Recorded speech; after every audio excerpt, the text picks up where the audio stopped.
আসসালামু আলাইকুম। সংবাদে আপনাদের সবাইকে স্বাগতম জানাচ্ছি আমি নুসরাত। শুরুতেই সংবাদ শিরোনাম। গোপন অপারেশনে ডেভিল হান্টের শীর্ষ নেতা নারায়ণগঞ্জ ৪ আসনের সাবেক সংসদ সদস্য শামীম ওসমানকে আটক করেছে সেনাবাহিনী। নারায়ণগঞ্জে গ্রেফতার হয়েছেন শামীম ওসমান।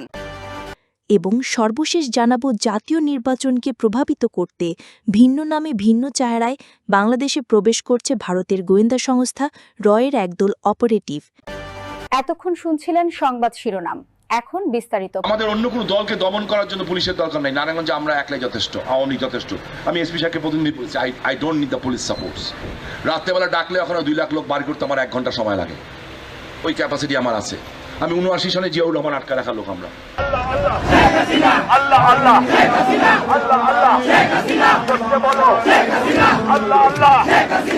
আওয়ামী লীগ সরকার ক্ষমতায় থাকা অবস্থা নারায়ণগঞ্জে একছত্র আধিপত্য বিস্তার করেছিলেন নারায়ণগঞ্জ ৪ আসনের সাবেক সংসদ সদস্য শামীম ওসমান। সর্বমহলে তারা একছত্র নিয়ন্ত্রণ থাকত। যে কেউ তার মতের বাইরে গেলেই তাকে নানাভাবে হুমকি ধামকি শিকার হতে হতো। নিজ দলীয় নেতাকর্মী থেকে শুরু করে প্রশাসনের কর্মকর্তারাও তার হয়রানি থেকেই মুক্তি পেতেন না। ১৯৮১ সালে সরকারি তোলারাম কলেজের ভিপি নির্বাচিত হওয়া থেকেই ছাত্র রাজনীতি নাম আসে শামীম ওসমানের। এরপর ১৯৯৬ সালে প্রথমবারের মতো জাতীয় সংসদ নির্বাচনে অংশগ্রহণ করেন তিনি। নির্বাচিত হওয়ার পর থেকে নারায়ণগঞ্জের স্থানীয় প্রশাসন থেকে শুরু করে পুরো নারায়ণগঞ্জ ছিল তার নিয়ন্ত্রণে। শেখ হাসিনার প্রশ্রয় পেয়ে নারায়ণগঞ্জে এ সময় তার অনুগতরা হয়ে ওঠেন এই জেলার হর্তাকর্তা। ওই সময় শামীম ওসমান বা তার অনুসারীদের বিরুদ্ধে নারায়ণগঞ্জে কথা বলার মতো সাহস খুব কম মানুষই দেখতে পেরেছেন। স্থানীয়রা জানান, ২০০০ সালের ১৬ই এপ্রিল সরকারি তোলারাম কলেজে জাহানারা ইমাম নামের একটি ভবন নির্মাণের উদ্বোধনী অনুষ্ঠান করা হয়। উদ্বোধনী অনুষ্ঠান শেষে কলেজ প্রাঙ্গণে মুক্তমঞ্চে সমাবেশ থেকে রাজাকার স্বাধীনতা যুদ্ধাপরাধীদের বিচার দাবি করা হয়। সেদিন সমাবেশ শেষে ঢাকা নারায়ণগঞ্জ লিংক রোডের নারায়ণগঞ্জে গোলাম আজম, দেলোয়ার হোসেন সাইদি এবং আরি আহসান মোহাম্মদ মুজাহিদের প্রবেশ নিষিদ্ধ করে সাইনবোর্ড স্থাপন করা হয়। এরপরেই মূলত ওই এলাকার নামকরণ হয় সাইনবোর্ড। ওই সমাবেশে ৩ দিন পর মুন্সিগঞ্জে একটি কর্মসূচি ছিল মতিউর রহমান নিজামের, কিন্তু সেই অনুষ্ঠানে যেতে পারেননি নিজামী। এছাড়া ওই বছরের নারায়ণগঞ্জ শহরের ডিআইটি বাণিজ্যিক এলাকায় প্রতিটি বিচারের সাইদি, গোলাম আজমের ও নিজামের ফাঁসি দেওয়া হয় প্রতীকীভাবে। এই নিয়ে একাধিকবার শামীম ওসমান বলেছেন, প্রতিটি প্রান্তিক সময় নারায়ণগঞ্জ থেকে ঘণ্টা বাজিয়েছি, জাহানারি ইমাম ভবন করে ঘণ্টা বাজিয়েছিলাম। গোলাম আজমকে নারায়ণগঞ্জের মাঠে নিষিদ্ধ ঘোষণা করেছিলাম, সে কারণে গোলাম আজম আমির গিরি ছেলে দেয়। আমি জামাত ও গোলাম আজমকে নিষিদ্ধ করেছিলাম। জামাতের আমির গোলাম আজমকে অবঞ্চিত ঘোষণা, জিয়াউর রহমানের গাড়ি আটকে দেওয়া, খালেদা জিয়ার লম্বাস আটকে দেওয়ার কারণে আমাকে গডফাদার উপাধি দেওয়া হয়। তবে ওই তথাকথিত সাহসী শামীম ওসমান ২০০১ সালের নির্বাচনে আওয়ামী লীগের ভরাডুবির পর বোরকা পরিধান করে বর্ডার পার হয়ে ভারতে চলে যান। সেখান থেকে পরবর্তীতে তিনি চলে যান কানাডায়। এরপর দীর্ঘ সময় তার কোনো হুদিজ পাওয়া যায়নি। ২০০৬ সালে তিনি দেশে ফিরে এসে নারায়ণগঞ্জের রাজনৈতিক অঙ্গনে পুনরায় আবির্ভূত হলেও ২০০৭ সালে 111-এর পদপরিবর্তনের আগদিন তিনি দেশ ত্যাগ করেন। তিনি দেশে ফিরে আসেন ২০০৯ সালের এপ্রিল মাসে আওয়ামী লীগ ক্ষমতা গ্রহণের পর। ২০১১ সালে নারায়ণগঞ্জের মেয়র নির্বাচিত হন বিনা প্রতিদ্বন্দ্বিতা করে, কিন্তু ততদিনে মাঠে নতুন খেলোয়াড় হিসেবে আবির্ভূত হন সেলিনা হায়াৎ তায়েবী। তায়েবীর কাছে শামীম ওসমানকে বিশাল ব্যবধানে পরাজিত হতে হয় ২০১৪ সালের নির্বাচনে। প্রয়াত অভিনেত্রী সারা বেগম কবরীকে বাদ দিয়ে আওয়ামী লীগ সরকার নারায়ণগঞ্জ ৪ আসনে এই বিতর্কিত শামীম ওসমানকেই মনোনয়ন দিয়েছিলেন। একে ১১ পরিবর্তনের পর ফখরুল উদ্দিন ও মঈনুদ্দিনের সরকার দুর্নীতিবাজদের তালিকা করতে নির্দেশ দিয়েছিল দুর্নীতি দমন কমিশন বা দুদককে। ওই সময় দুদক ঘোষিত শীর্ষ ৫০ দুর্নীতিবাজের মাঝে ৯ নম্বরে ছিলেন শামীম ওসমান। গ্রেফতারি পরোয়ানাও জারি হয়েছিল তার বিরুদ্ধে, কিন্তু বিদেশে পলাতক থাকায় তাকে সেই সময় গ্রেফতার করা যায়নি। আদালতে সেই সময় শামীম ওসমানের অস্থাবর সম্পত্তি ভোগের নির্দেশ দিয়েছিল। নারায়ণগঞ্জের টানবাজার প্রতিতাপল্লী উচ্ছেদ করা হয় শামীম ওসমানের নেতৃত্বে। শামীম ওসমান এদিকে তার মোহন কীর্তি হিসেবে জনগণের সামনে প্রচার করার চেষ্টা করতেন, অথচ ওই প্রতিতাপল্লী উচ্ছেদে ক্ষতিগ্রস্তদের পুনর্বাসন করতে সরকারের বরাদ্দের ২ কোটি টাকা পুরোটাই আত্মসাৎ করেছিলেন শামীম ওসমান। প্রতিতাদের পুনর্বাসন না করাতে সেসব প্রতিতা এবং তাদের বংশধরের রাখানখোট নারায়ণগঞ্জে ছড়িয়ে পার্শ্ববর্তী শহরেও এই নিষিদ্ধ পেশায় বিস্তার ঘটেছে।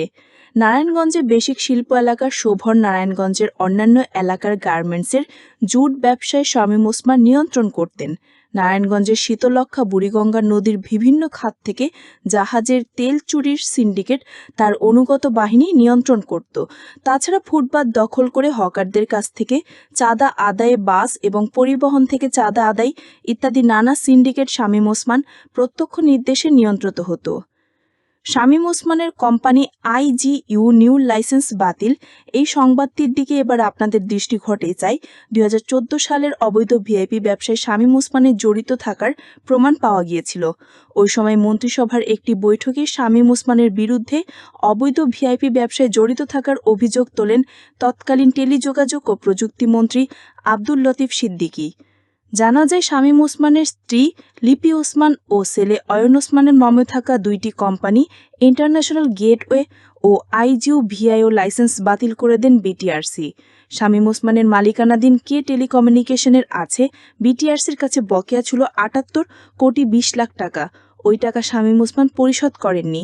শুধু তাই নয়, 2014 সালের 5ই জানুয়ারি বিনা ভোটের নির্বাচনের পর এমপি হিসেবে শামীম ওসমান আওয়ামী লীগের রাজনীতির এক গুরুত্বপূর্ণ খেলোয়াড় বা শেখ হাসিনার লাঠিয়ালে পরিচিত হয়ে পড়েন। বিরোধী দলকে দমনের পুরস্কার হিসেবে তাই শামীম ওসমানকে অবৈধ সম্পদের দায় থেকে অব্যাহতি দিয়েছিল শেখ হাসিনা। 2014 সালের 15ই ডিসেম্বর দুদক এক চিঠির মাধ্যমে শামীম ওসমানকে এই অব্যাহতির বিষয়টি জানিয়ে দেয়। আলোচিত ত্বকী হত্যা বা 7 মার্ডার কোনটি থেকে শামীম ওসমান বা এই কুখ্যাত ওসমান পরিবার নিজেদের নির্দোষ দাবি করতে পারে না। 2013 সালের 6 মার্চ বিকেলে নারায়ণগঞ্জের ভিমনের সামাজিক, সাংস্কৃতিক ও নাগরিক আন্দোলনের নেতা রফিউর রাব্বির ছেলে মেধাবী ছাত্র ত্বকী নিখোঁজ হয়। নারায়ণগঞ্জের সন্ত্রাসী ভূমিদস্যু চাঁদাবাজদের বিরুদ্ধে বলিষ্ঠ কণ্ঠস্বর রাফিউর। মূলত রাফিউরকে শায়েস্তা করতে মেধাবী সন্তান ত্বকীকে নির্মমভাবে হত্যা করা হয়েছিল। শামীম ওসমানের ভাই নাসিম ওসমানের ছেলে আজমেরি ওসমানের টর্চার সেলে ত্বকীকে নির্মমভাবে হত্যা করা হয়েছিল।